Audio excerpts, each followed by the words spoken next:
There's legit nothing in this. Do you guys feel duped now? There is no coffee. I finished it. So get wrecked, chat. Yo, what is going on, you guys? TL13 here, aka the Lucky 13 or Rand 13 from Rant Gaming, bringing you guys yet another Call of Duty Black Ops 4 video. And today we're talking about why this is the best Call of Duty in COD history and probably will be the best in COD history. So I'm throwing on some Control gameplay because, as you guys may or may not know, I only play Control so far in this game. And Control is one of the big reasons I believe this is one of the best Call of Duties, or the best Call of Duty, and always will be. So before I start, I just want to go over some simple facts that are, this is my opinion. That is a fact that this is my opinion. It's my opinion that this is a fact. No, it's a fact that this is all my opinion. It's all based off my own experiences and what I believe. I could be very wrong. A lot of people may disagree with me, and we may have different perspectives, and that is fully okay. I just want you guys to know this is my opinion. I'm not saying statistically, factually, but I am going to throw some numbers out there, and I am going to talk about why I think it's the best and why a lot of people may agree with that. So number one, first and foremost, is this game has Blackout. Now, with Battle Royale games being so high on the rise right now, we needed Blackout. So a lot of people are like, oh wow, they're just copying this game or copying this game. Well, every first-person shooter is copied every first-person shooter. It's a first-person shooter. It's just brief like that. And you can't really change it up that many ways. So it's a Battle Royale game mode. You can't switch it up that drastically from other Battle Royale game modes.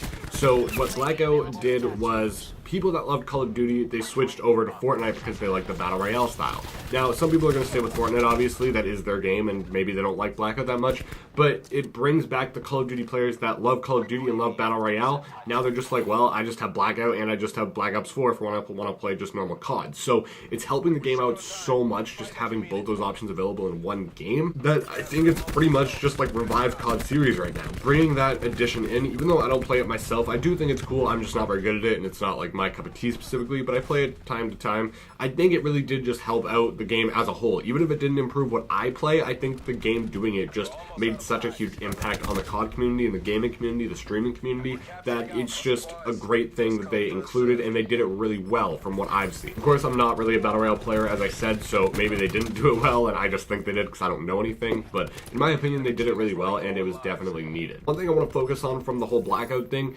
is that it brought a lot of streamers that like to stream stuff. Battle Royale is really entertaining to stream for people that like, you know, watching COD, but they want to watch stuff like that. They like watching Fortnite Battle Royale stuff. So on the first day of Black Ops launch, this was the first day. I understand it can all just be like first day hype, like new hype and whatever, but in comparison, Fortnite had 100k viewers at one point on Twitch, whereas Black Ops was at 460k. Now, first day hype, I get it, but that is an insane number. So, and that's just covering Twitch. I don't know about like YouTube statistics, and this was just the one point in the day I checked. It could have been like very much like blown out of the water and then completely dropped, but that's what I saw when I looked, and that is a fact. That is what I saw, and that is what Twitch had at that time. So Black Ops 4 was getting really big in the Twitch community again, and World War II has not been that. Like, Call of Duty has not been that big thing over the last year, or maybe the last couple of years. I've only been in the scene again for a year, so at least the last year just was not very big on YouTube, not very big on Twitch. And so what they did with this game is they brought reasons for you guys to be on Twitch, on YouTube, streaming. There's all these pros streaming right now, waiting for Pro League, and it's like people are watching it. People want to see Black Ops 4, so clearly they did something right if it's bringing everything to all these like Twitch, the YouTube, if all these platforms are playing the game, it clearly means that the game is done well. So that whole thing is not necessarily like the game's well because of this. That's just saying the game clearly is well because look at what's happening. But why is this game so good, and why are people loving it other than Blackout? What is the multiplayer like? Well, for starters, they brought back some of the best maps, and they did not mess them up. A lot of times what a game can do, not even just Call of Duty, but any game, can bring back a map that people loved, and they can change it so much that like it's just whole thing is ruined. Like, I know Modern Warfare 3 brought back Terminal, and it was still pretty much the same, but it was just weird to play on, and I didn't really like it. I mean, I didn't play Modern Warfare 3 that much to begin with, but I think they changed it a little too much. I think it was just weird to me. I may be the only one that thinks like that, but I know me and my friend were talking, and we're like playing Summit, which is a Black Ops 1 map, which we both had loved, and we're like, we are so glad they didn't change that much. So we have Summit, Jungle, Nuketown is supposedly like in the game, but we haven't had anything. Maybe that's just you buy DLC. Maybe that's something else. I will tell you guys whenever I learn that, and hopefully we learn that soon, assuming we don't know yet, because maybe I'm just not informed about it, but me and my friends have been talking. We don't really know where it is. But yeah, we have Summit Jungle, supposedly Nuketown, we have Slums, and I believe, oh, and Firing Range. These are all maps that I've loved, other than Slums because I had not played Black Ops 2, but they did all of them really well. Slums is really great, it's probably one of my favorite maps. Jungle I was not a fan of in Black Ops 1, but I've been loving it in Black Ops 4. And same with Summit and Firing Range. They were my two favorite maps, probably aside from Nuketown, like 100% my two favorite maps in Black Ops 1. And Black Ops 1 is like bringing back the nostalgia from Black Ops 1. Like Black Ops 4 is taking these maps from Black Ops 1 and they're making me feel like I'm in Black Ops 1 again, because Black Ops 1 is where I did my first like grind to the top level and it was amazing. So Black Ops 4 has just done a really good job with that, and I think the fact they had no jetpacks was also correct, because a lot of people like are not fans of the jetpacks, which is understandable. I don't know how I would feel about it, but I think it was the right call not doing it, but still keeping it fairly futuristic-y. So the maps all like move well and play well and are all smooth. So yeah, they just did the maps really well. They brought back this nostalgia really well, and I think that helped the game overall, and I think it's been doing really well because of it. The next thing, they made changes. They changed how Call of Duty is played. I understand the healing is not like the biggest thing in the world, but it is a whole change from how you used to play the game. You now have to heal, whereas before it was all natural. So healing is a whole new aspect, and the reason a lot of people like it is because it is another tactical decision you make in gunfights in your overall play. And what that means is the more tactical decisions there are, the better the good players will do at the game, and kind of the worse the lower level players will do. But that's how it's got to be. You can't let these lower level players always kill you like when you're clearly way better than them, just because of, you know, luck and not enough skill involved. So I think something like that is a big thing to have in the game, and I think if it was not in the game, it just would make me lose a lot more gunfights. I feel like I would have to play less tactically, which means I would just not do as well because other people don't have to play as tactically that aren't prepared for it. So adding something like healing is just enough that it makes the like gap a little bit bigger between the lower levels and the better players. And even though that has been really controversial, if you're like a good player and you're doing it, you pretty much have understood this is a good addition to the game. It's something to get used to, but it is a great inclusion, and I've been loving it. I'm used to it already, and as soon as you get used to it, you forget that it's even different from Call of Duty. The next thing they did is using these specialists is absolutely amazing. I don't know how they exactly did specialist in Black Ops 3, but apparently it was vastly different from how we do them in this game, and I think what they did with the specialists is amazing. All of them have great abilities. A lot of them I do think are kind of bad for the game, and I think they should be like nerfed or like overall removed. That's how much I despise them, but I don't think they're going to remove them. Nerfing them is possible. Of course, the game's only been out for a few days, so tweaks are definitely going to happen. Hot fixes very soon, I'm sure. They're just, you know, gathering data and whatever. So whether they nerf the ones I want them to is questionable, but overall, I'm probably just complaining because I die to them. It probably has nothing to do with it. Like, they're probably not any better than the ones I use. I use Crash for the most part, so I guess I'm just kind of annoyed they have ones that kill me and I don't have anything that kills them because I chose to go for the score.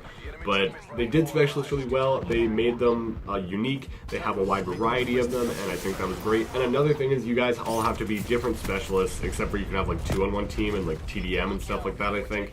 But at least in Control, you can only be 1 on each team, which I think was very smart, because if you had a team of like, I don't even know what the most overpowered one would be. We'll say 5 of the guy, I think Ajax, has the shield on his like best thing. So if you just have 5 people running around with a shield and a gun, that's a little overpowered to have 5 Juggernauts. Or I guess, yeah, 5, because Control is what I'm talking about. So yeah, I think they made the right choice there, and I'm happy about that. Now, speaking of specialists, there's a few that have grenades and that have like stun grenades. Well, one is a stun, one is a nade, a few have like bombs. And what that means is grenades and stuff were not really a part of creating your class. You can get them when you're like level 50, and it would like replace your specialist bonus thing with that. And I have not done it. I've hit like the grenades, the stun grenades and stuff, and I just never chose to put them on the class, but they are in the game that way. And I think what they did with this was really smart and really well done, because again, it closes that gap between makes the gap bigger, between the good and the bad players. Now, because of this, it means that you cannot die from random grenades. You cannot just be like, hey, well, there's 10 people right here, I'm gonna just throw a grenade there. It's that simple. Now you guys have to actually win your gunfights, play tactically, and even though it is like a pretty big change that almost goes like unnoticed from this game, I don't know know 100% if it's the right call, but in my opinion, I'm enjoying it. I'm wondering how other people are perceiving it. My friend actually tells me every time, he's like, yo, I want a grenade right now, I want a grenade right now. But if you are a player that wants a grenade that often, you guys should just be using the specialists that have cluster grenade or the one Ajax that has the stun grenade.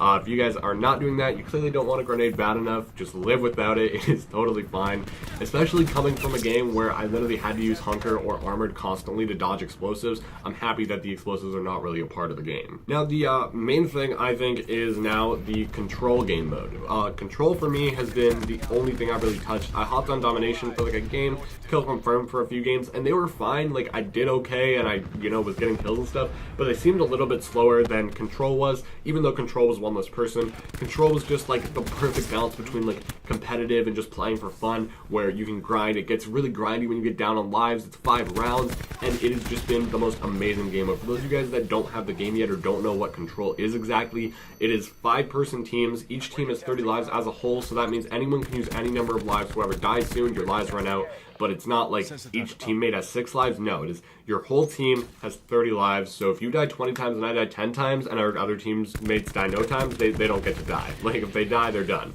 So it's 30 lives per team. You have 2 objectives to capture. When you're in the objectives, the time stops, but the time is very short. If you capture one of the objectives, the time extends. And your goal is to either eliminate the other team's 30 lives or get both objectives or defend both objectives until the time runs out. It is a very fun game, and if you guys have not played it and you do have the game, I do recommend playing it. If you guys do not have the game yet, I recommend just buying the game just to play Control. That is how much I love it. And I think adding a new game mode like this was just like the perfect shakeup that Call of Duty needed, especially with this new 5v5 aspect for competitive play, for search and destroy, like that kind of thing. I think 5v5 was just a great change up, and it works out well for this game. It is kind of annoying that people now have to find like 5-person teams for competitive or for like tournaments and stuff, but I think it was a really good call, and I think 5v5 is working out very well in this game. A few things I'm not really going to touch on too much are the weapons. I think they're going to add more weapons. I feel like a lot of them are very similar in style, but they do kind of play out a little differently. I'm a fan of some of the guns. I'm not too much of a fan of other ones, but the way they like have class set up and everything, I think the game is good, like balanced on guns, at least enough. I think they need a little bit more on them, so I'm not going to say the game is great because of the guns, because I don't think the guns are really making the game any better. I think they're just good enough that all the other things making the game better make the game good enough. So the guns are not what I'm touching on, but the guns are fine, so don't worry, like, all this stuff is great, but do you have guns? No, you're literally just punching people. No, the guns are fine. The game is really good because of all those other reasons, though. It is not because of the guns. They have a few unique things like operator mods in with the guns, which is cool, but I don't know like if it would push me to buy the game more if I was on the fence, so I'm just not going to touch on them. But that's pretty much my whole opinion on Black Ops 4, what I'm loving about it, how I'm grinding it, and I understand this is, like, a nice romantic period where the game's only been out for a few days. There's still time to find things to hate, and don't get me wrong, there are things I still dislike. As I mentioned, some of the specialist abilities I dislike. I do want better weapons, like more variety, but so far I'm still loving the game, and there's so many things that outweigh the bad that I am just full on supporting this game and enjoying it, and I can't really complain about it at all because it is just so amazing. So hopefully that helps you guys out, learn a little bit, maybe if you were on the fence about buying the game, or if you're wondering why people are loving the game or what's going on. So if you guys have not bought this and you're thinking about it, I definitely encourage you to buy it, or at least try it out at like a friend's house or something. I have a friend coming over today to try it, and then he's hopefully getting an Xbox to play with me. So that's very exciting. I really think the game is worth it, guys. I'll be streaming from time to time, not every day, because it's just a lot to do when I'm like trying to just grind and stuff and setting it all up. So I stream sometimes though, so you guys can definitely subscribe and check out my streams if you guys want to see what I love about it. Ask me questions, talk to me about it. I definitely am always down to answer you guys' questions. Or you can just leave comments down below if you have any questions, or on Twitter, Instagram. My links are down below in the description. It's also just a good way to stay up to date with me. But I'm always down to talk Black Ops 4. I'm always down to squad up in Black Ops 4. I'm just doing, my whole life is based around this game right now. So I'm all about it right now. If you guys have any questions, any comments, let me know. And remember to check out Rank Gaming in the links in the description down below as well. But without further ado, guys, I am signing off. Thank you guys so much for watching. I truly do appreciate it. This has been TL13 with Call of Duty Black Ops 4 saying peace out.